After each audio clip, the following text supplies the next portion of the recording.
Assalomu alaykum. Xitoydan savdo darslik kanali a'zolari. Pinduoduo bo'yicha 10-darsimizni boshlaymiz. Xo'p, 10-darsimizda biz sizlar bilan buyurtmani bekor qilishni o'rganamiz. Bu qanday holatda buyurtmani siz qabul qilmadingiz yoki yo'qolib qoldi yoki sizga brak keldi yoki shunaqa buyurtmani bekor qilishga to'g'ri keladigan vaziyatlar bo'lsa, buni qanday qilishni biz sizlarga o'rgatib o'tamiz. Buning uchun birinchi bo'lib yana o'sha bo'limga o'tamiz. So'ng shu joyda biz o'zimizga kerakli buyurtmani topamiz. Hozir biz sizlarga ikki xil misolda ko'rsatamiz. Ya'ni birinchisi hali sotuvchi jo'natib bo'lmagan tovarni admin qilishni o'rgatamiz. Keyin jo'natib bo'lgan, yetib kelgan buyurtmani qanday admin qilishni o'rgatib o'tamiz. Demak, biz birinchi bo'lib hali sotuvchi jo'natib ulgurmagan buyurtmani отказ qilishni, ya'ni bekor qilishni o'rganamiz. Chekiramiz. Biz o'zimizga kerakli buyurtmani ichiga yana bir bor kirib olamiz. Ushbu joyda e'tibor bersangiz, mana buyurtmani bekor qilish uchun shunday qizil tugma turibdi va xuddi shunaqa yozuvli bo'lishi kerak. Yozuvni eslab qolsangiz, tugma boshqa joyda joylashgan bo'lsa ham oson topib olasiz. Demak, ushbu tugmani ustiga bosamiz buyurtmani bekor qilish uchun. Va bizda shunaqa oyna ochiladi. Biz bu yerda pastdagi qizil tugmani bosamiz.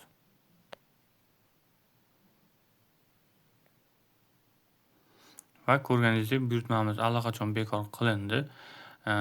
Buyurtmani puli siz nimadan to'lov qilgan bo'lsangiz o'sha joyga kelib tushadi. Ya'ni bizning holatda biz Visa kartadan to'lov qilgan edik. Aynan o'sha Visa kartaga o'zi avtomatik qaytib tushadi. Hop, puli kelib tushishi juda tez bo'lmaydi, chunki Visa karta orqali bo'lgani uchun bu bank tranzaksiyalarini o'z ichiga oladi. Shuning uchun ozgina vaqt oladi. Ya'ni 3 kundan 1 hafta 10 kun, ba'zi banklarda 1 oygacha cho'zilishi mumkin. Xo'p, buyurtmamiz hali sotuvchi jo'natib ulgurmagani uchun buni bekor qilish va pulni qaytarib olish juda oson. Agar sotuvchi buyurtmani jo'natib bo'lgan va u yetib kelib bo'lgan bo'lsa, omborga, Xitoy skladga yetib kelib bo'lgan bo'lsa, uni bekor qilsa bo'ladimi? Uni ham bekor qilsa bo'ladi. Buni faqat sal tartibi boshqacha bo'ladi. Keling, ushbu tovar misolida ko'ramiz. Bu buyurtmamiz o'sha bizga yetib kelib bo'lgan va uni allaqachon O'zbekistonga jo'natib bo'lganmiz. Buni bekor qilib bo'lmaydi, lekin sizlar uchun namuna sifatida ko'rsatib beramiz. Qayerda nima, qanday tugmalar bor, nimani bosish kerakligi uchun sizlarga namuna sifatida ko'rsatib o'tamiz. Demak, bunga ham o'sha tovar ichiga kirib olamiz. Ko'rib turganingizdek, qizil tugma bu yerda ham o'sha mavjud, o'sha yozuv. Ustiga bosamiz va ushbu joyda bizda boshqacha oyna ochiladi. Esingizda bo'lsa, jo'natilmagan tovarni bekor qilishni boshqacha edi, oson edi. Bitta tugma bosilardi, darhol pul qaytardi. Bunaqa holatda esa sal boshqacha bo'ladi. 4 ta bo'lim turibdi. Bu bo'limlar nima degani, qaysini bosish kerak? Birinchi bo'limi, buyurtmani siz qabul qilib olgansiz va siz pulni qaytarib olmoqchisiz. Birinchi bo'limni tanlaysiz. Siz bu yerda birinchi bo'limda mahsulotni sotuvchiga qaytarib jo'natib yuborish shart bo'ladi. Qachonki siz buyurtmani sotuvchiga qaytarib jo'natib yuborasiz va sotuvchi uni qabul qilib oladi, keyin pulingizni qaytarib beradi. Bu birinchi bo'limni sharti. Xo'p, ikkinchi bo'lim esa faqat pulni qaytarib olasiz, tovarni qaytib jo'natish talab etilmaydi. Uchinchi bo'lim esa sizga mahsulotda nimasidir yoqmadi, qayerdir yoqmadi, hammasi joyida, tovar brak emas, boshqa emas, lekin sizga nimadir yoqmadi. Siz almashtirmoqchisiz. O'shanday holatlarda uchinchi bo'lim tanlanadi. To'rtinchi bo'lim esa asosan elektronika texnikalar uchun uni qandaydir unga remont kerak bo'lsa, nimanidir to'g'rilash kerak bo'lsa, o'shanda to'rtinchi holat, to'rtinchi bo'lim tanlanadi. Bizning holatda qaysi birini tanlashimiz kerak? Bularni qaysi birini tanlashimizdan oldin birinchi bo'lib mahsulot sizga agar misol brak kelgan bo'lsa yoki sotuvchi boshqa narsa jo'natib yuborgan bo'lsa, umuman shunaqa nimadir holatlar bo'ladigan bo'lsa, birinchi bo'lib sotuvchi bilan gaplashish kerak bo'ladi. Sotuvchi bilan chatda gaplashib, unga ko'rsatib berganingizdan so'ng u sizga aytadi, vaziyatga ariza qoldirgan edi. O'sha joyda sizga tovarni qaytarib berishni yoki qaytarib bermaslikni so'raydi. Shu joyda sotuvchi sizdan tovarni qaytarib berishingiz shart emas desa, siz bemalol o'sha ikkinchi bo'limni tanlab, pulni qaytarishga ariza qoldirsangiz bo'ladi. Sotuvchi avval menga tovarni tovar qaytib kelsa, keyin pulingni qaytarib beraman desa, u holatda siz birinchi bo'limni tanlashingiz kerak bo'ladi. Keling, bularni birontasi ichiga kirib, sizlarga yana nimalar bo'lishini ko'rsatib o'tamiz. Ichiga kirasiz. Shu joyda yana ko'rganingizdek, birinchi qatorda buni sabablarini tanlab chiqishimiz kerak bo'ladi. Ikkinchi bo'limda bizga qancha pul qaytarilishini ko'rsatadi. Bu yerda mana ko'rib turganingizdek izment qilib summani o'zgartirishingiz mumkin.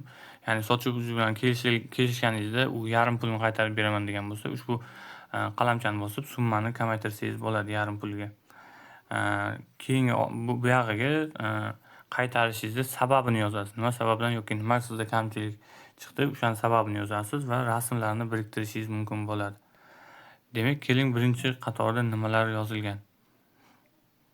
Xo'p, birinchisi xuddi o'sha bundan oldingi sahifada ko'rib turgan narsalarimiz bo'ladi. Ya'ni o'sha tovar qaytarish, shundan keyin pul qaytaradi, tovar qaytarish talab etilmaydi, almashtirish va remont degan o'sha bundan oldingi bo'limdagi narsalar bo'ladi. Demak, biz tanlashimiz kerak bo'lgani ikkinchi bo'lim bo'ladi. Ikkinchi bo'limni tanlashimiz kerak.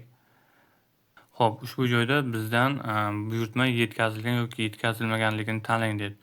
Demak, birinchisi bu joyda buyurtma qabul qilinmagan deyilgani. Agar siz buyurtmani hali olmagan bo'lsangiz, sizga kelmagan bo'lsa, birinchisini tanlaysiz. Ikkinchisi buyurtma qabul qilingan degani. Ya'ni siz buyurtmani qabul qildingiz. Buyurtma qabul qilganingizdan keyin siz qandaydir muammo ko'rgan bo'lsangiz buyurtmada, shunda ikkinchi bo'limni tanlaysiz. Demak, keling bizning holatda biz buyurtmani qabul qilganmiz. Endi 3-qatorda to'ldirishimiz kerak bo'ladi. Ya'ni buni ham ustiga bosamiz. Bu yerda ko'rib turganingizdek bir nechta sabablar mavjud. Shu joydan siz bemalol tarjima qilib ko'rib, qaysi sabab sizga to'g'ri kelishini bilib olishingiz mumkin bo'ladi. Ushbu ro'yxatda har xil sabablar keltirilgan. Bu sabablar doim bir xil bo'lmaydi.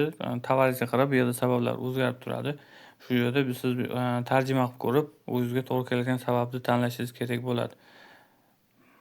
Misol uchun biz sizlarga namuna sifatida ko'rsatamiz. Ko'rganingizdek, birinchi va 3ta qatorni to'ldirdik. Endi bizning qiladigan ishimiz shu bo'limni to'ldirib va rasm biriktirib qo'ysak bo'ldi. Shu bilan pastdagi qizil tugmani bosib, pulni qaytarishga ariza yuborsak bo'ladi. Bu yerda bemalol tarjimondan foydalanib, siz xitoy tilida sababini yozib qoldirishingiz mumkin, nima kamchilik kelgani va rasmlarni biriktirib qo'yasiz. Shu bilan ish tamom.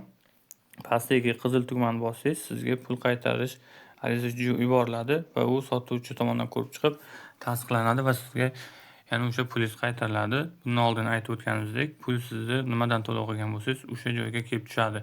Agar vizadan to'lov qilgan bo'lsangiz, vizaga 3 kundan shu 10 kun, 15 kun, ba'zi banklarda tranzaksiyalar kech amalga oshgani uchun ba'zi banklar 1 oygacha cho'zilishi mumkin pulingiz Xitoydan sizga kelib tushishi. Biz hozir bu joyda hech nimani to'ldirmay qizilni bosmaymiz, chunki biz o'sha tovarni qabul qilib olganmiz, hammasi joyida, bizda muammo yo'q. Shu uchun biz bu yerdan qaytib ketamiz. Bu narsalarni biz sizlarga o'rgatish uchun, misol ko'rsatish uchun qildik. Demak, bizni 10-darsimizda sizlarga o'rgatmoqchi bo'lgan, bermoqchi bo'lgan ma'lumotlarimiz shundan iborat edi. Barchalarga rahmat.